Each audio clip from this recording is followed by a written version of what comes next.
محترم حضرات، اللہ تبارک و تعالیٰ نے اپنے کلام پاک میں سورہ عنکبوت میں ارشاد فرمایا وَاتْلُ مَا أُوحِيَ إِلَيْكَ مِنَ الْكِتَابِ،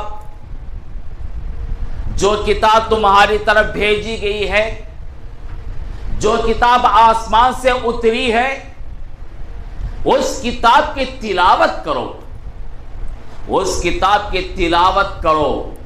قرآن کی تلاوت گھروں میں ہونا چاہیے، قرآن کی تلاوت مسجدوں میں ہونا چاہیے، قرآن کی تلاوت بازاروں میں ہونا چاہیے، اور قرآن کے پیغام کو عام کرنے کی سخت ضرورت ہے،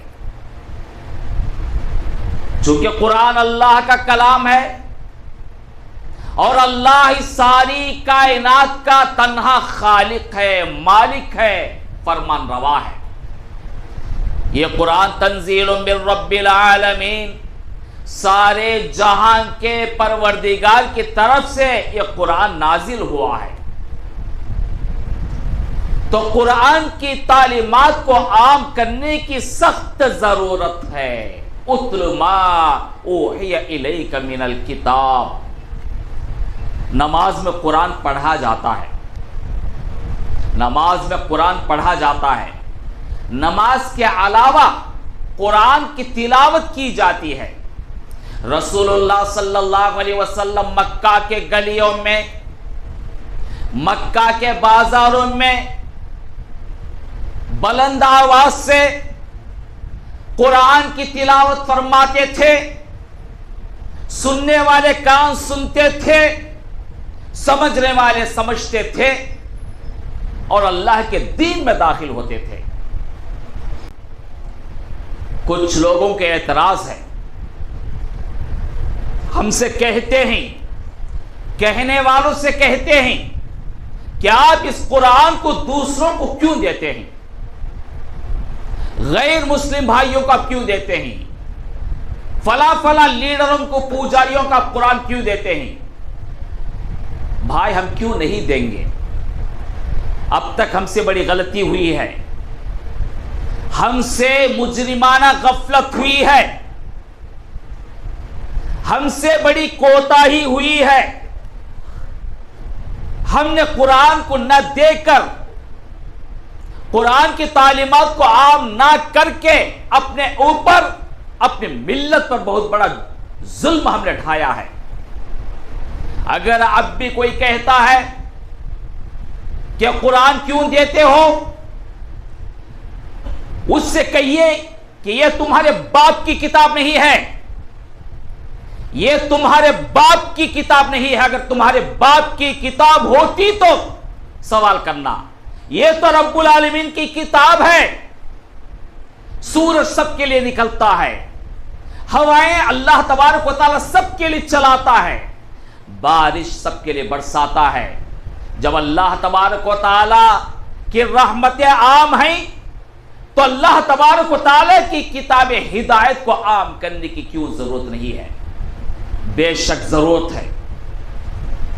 تو اعتراض کرنے والے کو سب سے پہلے سوچ سمجھ کر اعتراض کرنا چاہیے، اور یہ اعتراض کرنے والے کو جب مدلل جواب دیا جاتا ہے تو غور سے جواب سننا چاہیے۔ سننے کے لیے تیار نہیں ہے تو پھر پوچھنے کا حق نہیں ہے۔ جب آپ نے پوچھا، جس سے پوچھا وہ جواب دے رہا ہے دلیل کے ساتھ، تو اطمینان سے سنیے۔ اگر سننے کے لیے تیار نہیں ہے تو پھر پوچھنا نہیں چاہیے۔ تو اللہ نے فرمایا وَاتْلُ مَا أُوحِيَ إِلَيْكَ مِنَ الْكِتَابِ، قرآن کی تلاوت سے روح کو غذا ملتی ہے، روح کو غذا ملتی ہے، روح سکون پاتا ہے۔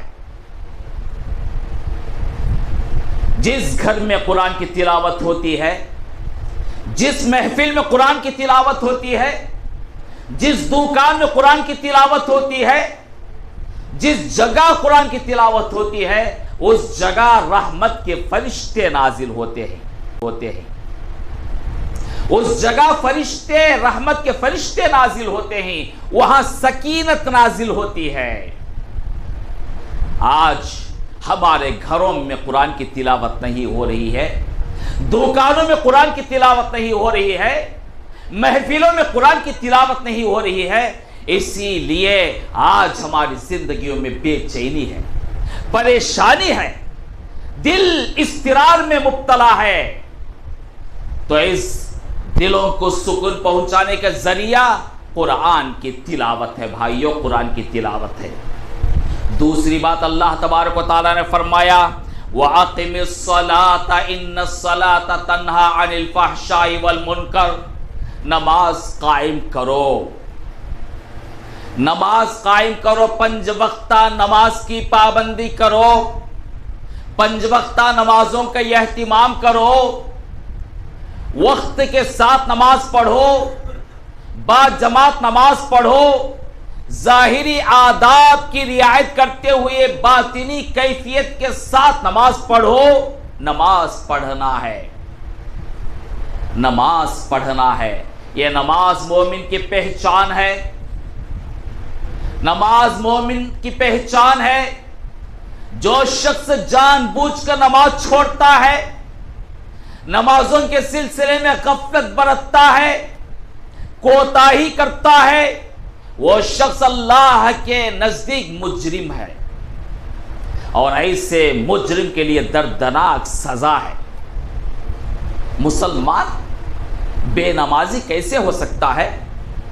مسلمان نمازوں کے سلسلے میں کوتاہی کیوں کرتا ہے، جبکہ اللہ نے فرمایا فَوَيْلٌ لِّلْمُصَلِّينَ الَّذِينَ هُمْ عَنْ صَلَاتِهِمْ سَاهُونَ، تباہی ہے، بربادی ہے ان نمازیوں کے لیے جو کبھی جی میں آیا تو نماز پڑھ لیے، اور جی نہیں مانا، دل نہیں مانا تو نمازوں کو چھوڑ دیے۔ کسی شادی میں شریک ہوئی تو نماز چھوٹ گئی، کسی لیڈر کے ساتھ رہے تو نماز چھوٹ گئی،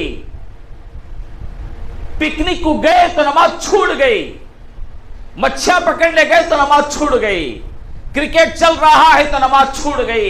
فَوَيْلٌ لِّلْمُصَلِّينَ الَّذِينَ هُمْ عَنْ صَلَاتِهِمْ سَاهُونَ، جو اپنے نمازوں کے سلسلے میں غفلت برتتے ہیں، ایسے نمازیوں کے لیے تباہی بربادی ہے۔